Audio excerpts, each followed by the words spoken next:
try, baby.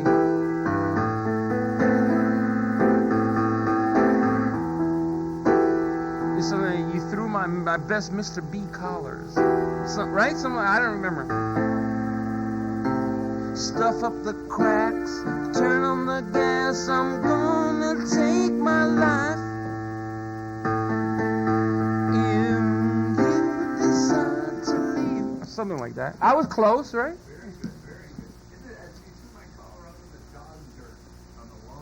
And right inside some dog waste. Yeah. See? Good. See? You never know, man.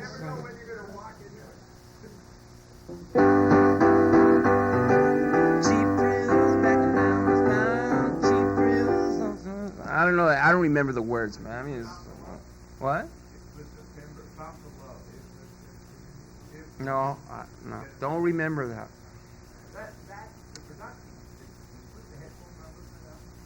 Oh yeah. You know what? A lot. You know why? Liberation, all across the nation. I told you people I was not ready.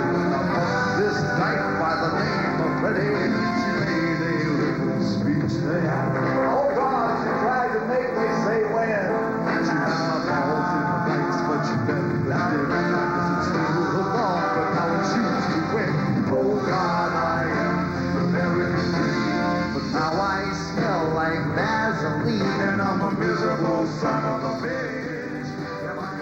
You're watching Time Takes a Cigarette at Interzone Studios. They're deep in the heart of Sodom and Gomorrah. I'm Jerry Agony. And I'm Joey Zero. And we're here with my man, Bob Dobbs. That's right. A special guest that I just brought down. Actually, you just met Bob. You know, we did a couple of shows for TV 2000, you know, Rich Speziale. You said you'd have me on. Right. And we had Zappa in common. Right. You know, I actually saw Frank. I took my little brother to his first show at the Fillmore when John Lennon showed up, you know, with Yoko and they were singing like... That's it. It was like, right, the Live in New York. Right. And he said he never had to go see another show in his life. Okay, he well... saw it, you know... Well, let's talk a little bit about Bob, okay? What about Bob? Was that a movie?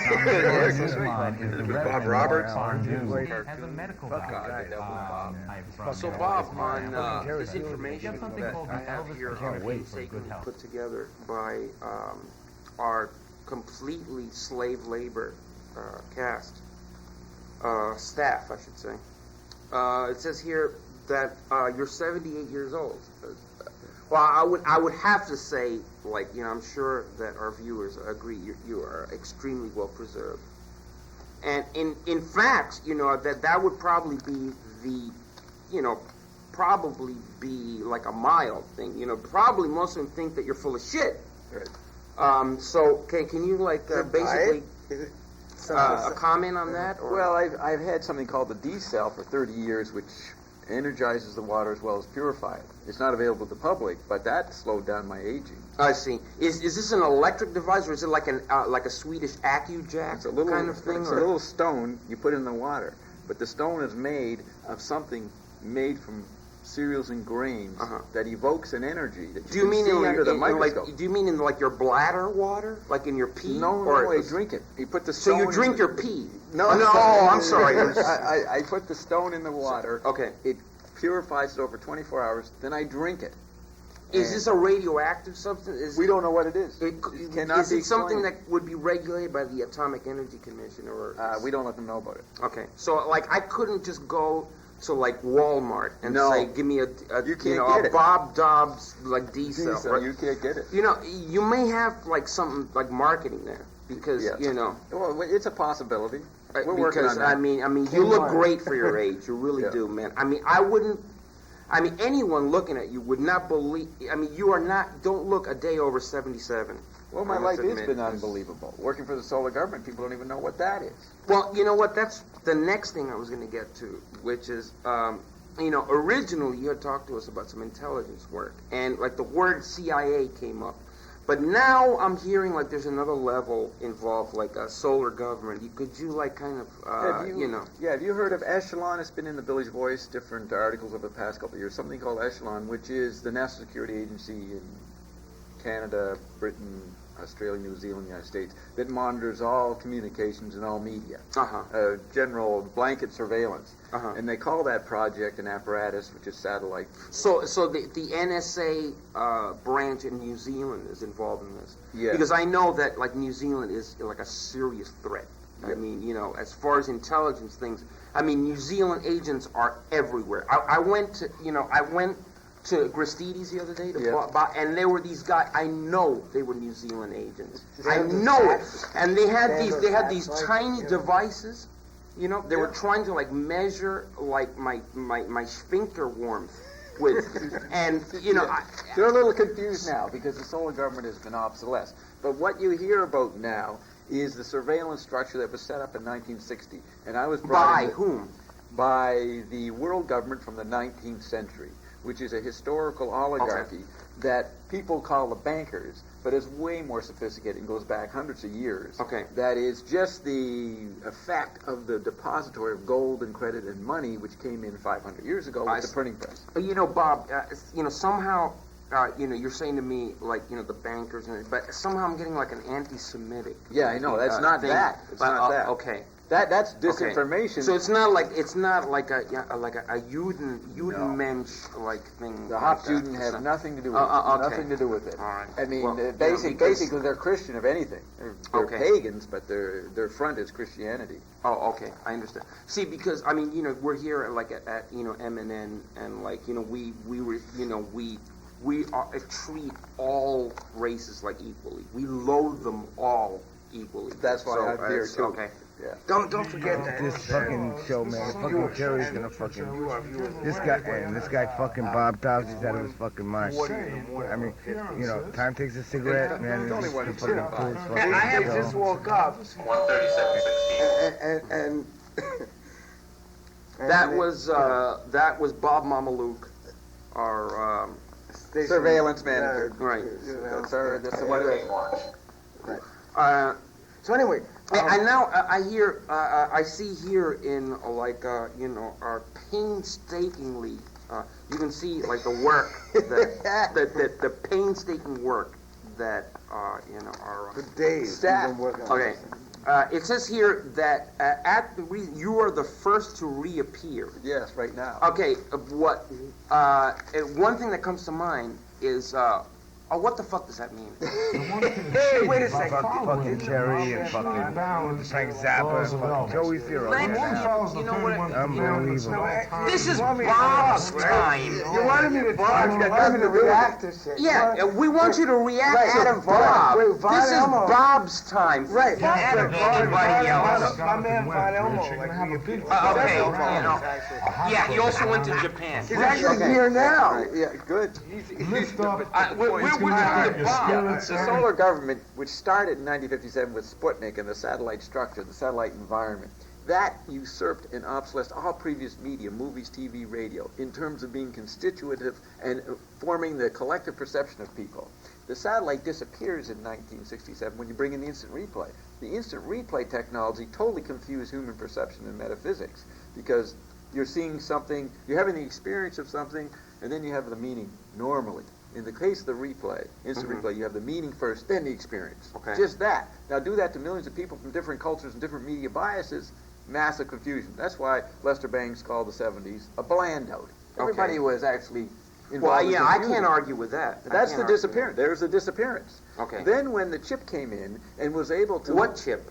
The microprocessor, the subsequent chips okay. that Bill Gates worked with. I'm sorry. The reason I had, because it could have been a special chip designed by, like, you know, your solar boys. Right. Or, no, you know, it could have been as a technology. like a chip, you know, that's built into the rocks that you put into the pea. I'm sorry, into the water. And, you know, I'm sorry. Excuse me. I didn't mean that. It's the chip technology is a new environment, just like the instant replay was a new environment. So this new environment starts to build what I call the Android meme, which is a situation where technology comes alive. Meme as in M-E-M-E. Yeah, meme. Okay. I think it was meme. Well, we just have to be clear about this because, our audience at this time at night is largely composed of morons. So, we kind of have to... You have to get the And basics. Marmalou. Yeah. And Marmaloo's. Yeah. So the Android meme becomes more adapted to the human user. Human user mistakes his identity with the Android meme, and that's the confusion we have today. It's a Blade Runner situation where the organic robotoids are mixed in with the humans, and nobody knows personally or collectively what time it is, which was Frank Zappa's main question. Okay. What Well, time is before we get to the whole Zappa stuff, before I'm going to everybody get to the disappeared. Zappa tie-in, but I do have a question which I'm sure is very much on our viewers' minds, okay? Which is like, did you take a lot of psychedelics during the 60s? I wouldn't know. When you're in intelligence, there was a lot of psychochemical warfare. People dropping stuff in your drinks, and you learn to handle the disorientation you expected, but you don't know what caused it. So I don't know what I took. Okay. But I didn't generally do anything willingly. That happened to me a couple times. Okay. Yeah, So everybody disappeared. Okay, so Okay, in the Android you mean like some some guy at the office might have dropped like on some the battlefield. business into on the your battlefield. okay. At a power lunch or something. Oh, okay. Yeah. All right. So Remember now, that movie Altered States? I think it is. They show the MK Ultra battle. There you go. The guy sees snakes and things, and he's whacked out, and he doesn't know what he's damn, he beat me to MK Ultra. I was going to mention that. Okay. I would set that up. Okay, but anyway, so I reappeared. No usurping the host. Okay, and can we get kind of like to the Zappa, the whole Zappa thing? Yeah. Because Actually, before you go into that, we got this stuff together tonight. Remember when Frank passed on? You were talking about the headlines that day. yeah, I found it really absolutely nauseating that I picked up Spin magazine. See, Kurt Cobain died the same week. No, he died something. April '94. Frank December '93. Okay, well, are you sure? Oh, I know. You're know, absolutely I sure. know, yeah. Frank December 4th. I'd say Kurt Cobain about April 5th or 6th or something. You're 94. absolutely Oh, sure I'm of definitely this? sure. Yeah. Okay. Well, then, we won't go any further. But on Spin that. maybe did an article, 6 months later on both of them. Is that what you're leading up to? That's what I was leading Okay, up that would to. be later. It may have. You know what? Actually, I think you may have just cleared up what it was. I think it was what I was looking at was like the best of the year or what happened that year. Right. Yeah. And what I was commenting on was that Kurt Cobain was the huge cover. Right. And somewhere on page 44, there was like a tiny thing. It was like, oh, by the way, Frank Zappa, wacky, kooky, serious guy died of, and it made me vomit. I couldn't believe, talking about the meme, and how like just the blanding of society. Boy, that was like just like the greatest example of that. I mean, here you got, Kurt Cobain was talented. Again, I don't want people like thinking that I'm an old fuddy-duddy. When I talked to Frank through the medium, we talked about Kurt Cobain. Oh. We talked about why he killed himself. And basically, Kurt Cobain could not take life on the road like Frank and John Lennon could. Well, our guest just let the cat out of the bag. Okay, we're going to let Joey introduce this because it's his show. Yeah. And, he'll never forgive me. Yeah. Right, but you're also my Go ahead, Joey. conspirator Let's here. hear it, Joey. And I don't really know what we have tonight. I know there's a tape exists. Yeah.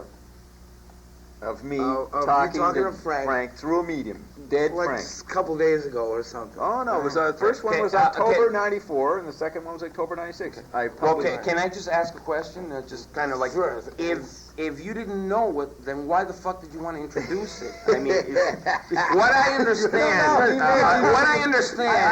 people out there is that Bob Dobbs here has a tape of an ex-corporis communication with the man, Francis Vincent Zappa. And we're going to be playing you an audio tape of his extra body visitations with the man. And we would like you to kind of like... lead into it?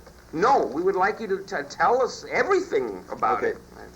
I've been talking to historical people, Marsh McLuhan, dead people, Mae Brussel, for years since 1980 through this medium. So when Frank... Have you ever talked to Slappy White? Never heard of him. Oh, yeah. So when Frank died, I gave it a year, October 94, and I went and talked to Frank through the medium. And it's a long interview, and I printed in Flipside. And so then 2 years later, Flipside magazine, very good magazine, 2 years later I interviewed Frank again through the medium to see what he had to say about the effect of that being published. Can you talk, what does his medium consist of? It's a man who goes into trance for an hour at least. Well, Goes tell us totally about this man. His name is Michael Blake Reed. He channels what's called the Evergreens. The Evergreens are 6,500 to 7,000 Can you entities. give us like his address or Yeah, like White his... Rock, BC, British Columbia, Canada. Okay, okay, yeah. We would really like to know his social security number. No, we don't have that. His We can come on the show. You bring him. Actually, we hope to bring him here in future show. September. Wait, or if you have any You know. X-rays of him, that would also... We hope to bring him here in September. People are welcome to have private readings with the Evergreens through Michael Blake Reed. So tell us, just go into... So Frank- lead up to what we're going to hear. So Frank comments on the effect of the publishing of the first interview I did with him through the medium. And he says in the second interview that many people who you wouldn't think Zappa fans would believe this fetished the interview. They cut it out, pasted it on the back of their album. But what was really interesting, he described his wife's reaction, Gail Zappa. Gail read it, did not believe that this was the dead Frank, but knew it was Frank. And, scratched her head and wondered how the hell did this happen. So he decided that a friend of mine who used to work for Zappa, Jerry Fialka, and I knew him, and I got together with some obscure archival Zappa interview and edited it together and put it out as if it was Frank dead, which shows you someone who knew Frank intimately, knew this was really Frank, couldn't believe it was excorporeal, and decided that it was edited. But from actual live interviews, which didn't happen, because I have it on tape. I can play it for her on tape. She can hear the man speaking through the medium. Okay. I can't wait. I don't know if my now the issue. pacemaker, like the batteries. Let me tell you what this is. This is just an excerpt of the second interview, but it's a very key point. I heard an interview with... So you were present in the room with your machine and with this guy who's like speaking. Asleep. Talking in his sleep. Were there, did he like, was he like wearing like, weird looking veils or have like, crystal, like ball that. or? No, it's very low key. He's been doing this since 1974. He's a very professional medium, one of the best in the world. And do you think you could help me get in touch with the spirit of anybody Sammy Davis Jr.? No Because, problem. I really... And I would really want to know no problem. how he got that like my vocal man, sound on Candyman. Those are the kind of questions I asked Frank. For example, I'm hearing an interview with Dave Wally, the biographer of Frank Zappa, the first biographer, and he's describing a certain interaction he had with Frank. And I note a particular story that isn't in the biography, how Frank got arrested and what happened when he was in jail. This was in 64 or something. Oh, was that the famous story where he was supposed to have eaten shit, which of course never occurred? No, that's 1970. Oh, okay. This is 1964, before he's just formed the Mothers. He's got the studio in Cucamonga, and he's starting to record stuff for various musicians, and the local police get suspicious and set up a bust. But the point is that on this tape, I found out that there's a story behind that where he was asked by the police to do a documentary on the strange people in the community so that the police could be educated on what these freaks are like and have better police-community relations. That became a model for Frank's first album, Freak Out, where if you remember, he said, here are strange people, I think you should get to know them. Right. So I didn't know this, and Frank exposes, when he comes to the medium, tells the archetypal point of that original bust, and the real motive was to make the movie, and how that affected his life. Wow. And he uses that all through his later work. Fascinating. I'm sure. I can't find my anti-neutrino scanner. We're hearing from the Echelon. From the prostate screening room that it's time to check out our tape. So here it is. So roll it. Greetings, Evergreens. Greetings, ma'am. I have a couple questions from Tuesday overlap. I'd like to locate Frank Zappa again. Yes, we have this one. The other aspect that I discovered about Zappa's work in listening to an interview with David Wally that he did in 1970-71 preparing for David Wally's book, he talked about the making of the film, the training film about bizarre behavior for the Cucamonga police in 1964. This turned out to be a setup for his arrest, but the concept that he was making a film, which Frank was happy to do, to put his studio to work, to educate the police department about bizarre behavior in the population so they could have better public relations with these deviants, struck me that that was a basic concept that he expanded for the concept behind his first album, Freak Out, which he wanted to educate the American public about people who do different things and do bizarre behavior, and he did this through the music industry. But to me, it seemed an expanded notion of his original concept of educating the police department. So it is an interesting motif of his conceptual continuity that his whole educating the American populace through the music industry about bizarre behavior was a replay of what he did with the original police department, Cucamonga, which led to his setup. So that complex situation made Frank very ironic and self-conscious about his albums because he knew he was educating the public, but he couldn't get in trouble for it. Was that Frank's thinking at the time of making the Freak Out? You're almost exactly on. So there's no more, is there anything you would add to what I said? You can educate, but sometimes they don't listen. And you also can get in trouble for those people who don't want to be educated. Yes, indeed. And that was, you learned a lot from your police bust about American society and the corrupt side, and that was always a reference point in later ideas and scripts and plays? Yes. So that is part of the conceptual continuity? Yes. Including Up Till Civilization Phase 3, your last work? Civilization was more of what would it be after they learned. And of course the other conceptual continuity motif we discussed was the dwarf. So we have two parallel major themes in all your work here.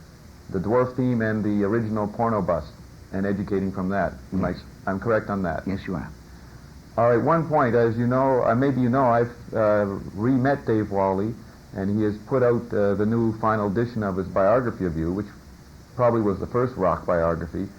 And he found my interview with you in 1988 very helpful, but it also was very dramatic because he didn't know I had done it, and so we had a great meeting earlier this year of synchronicity and coincidence when he found out that he used my 1988 interview to do his wrap-up essay on your work. But of course, you know, David Wally and yourself had a falling out, and so I told him I spoke to you through a medium, and he's open to that, and he said, do you have anything to say to Dave Wally now? Frank Zappa is a kind and gentle soul loved by millions. Never forget it. And that's for Dave Wally to hear? Specifically to him. In that tone? In that tone. Because I sense a satirical tone there. Oh, oh, there is. So will Dave, but you, Frank, feel that's a way to say it to Dave at this time? Yes. Okay, well... But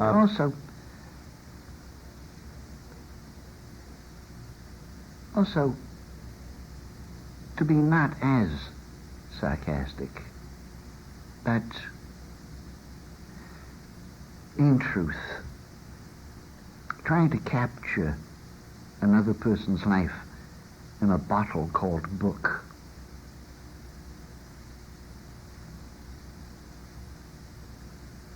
It's difficult,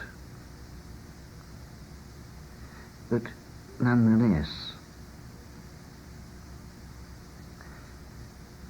better him than certain others.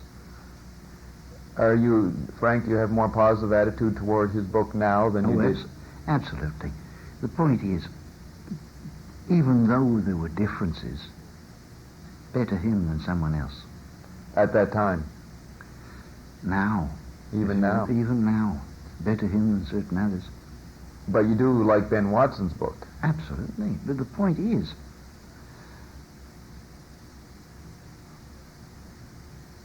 we stand that. Better him than certain others. And you say we, that's Frank talking through the Yes. Evergreens. Yes. Okay, thanks a lot, Frank.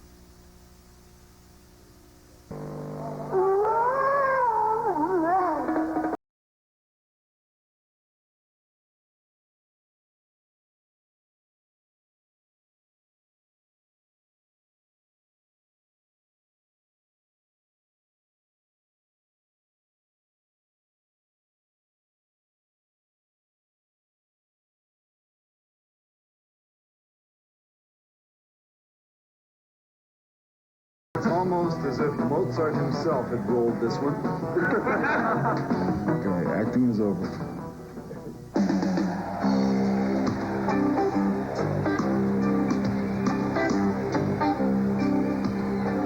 People are people, and they are basically bad.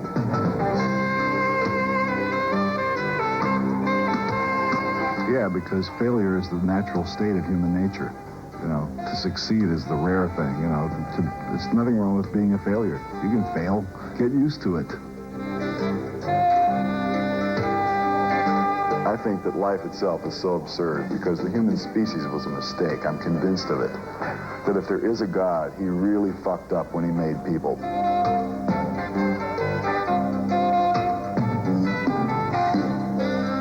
Because there's only one thing that human beings can do, and that's kill.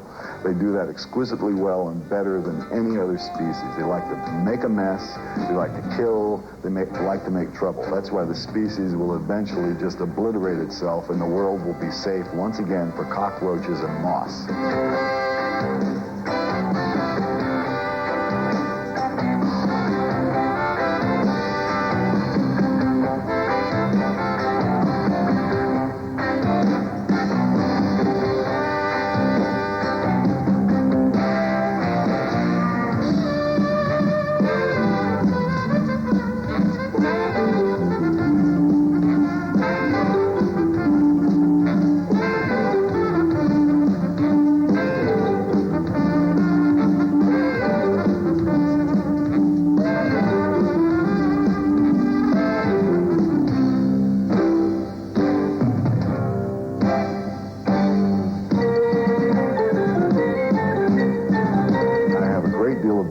Imagining a character with a long white beard who knows what's in everyone's heart and will make sure that the good people get their reward when they die. I think that this is dangerous propaganda.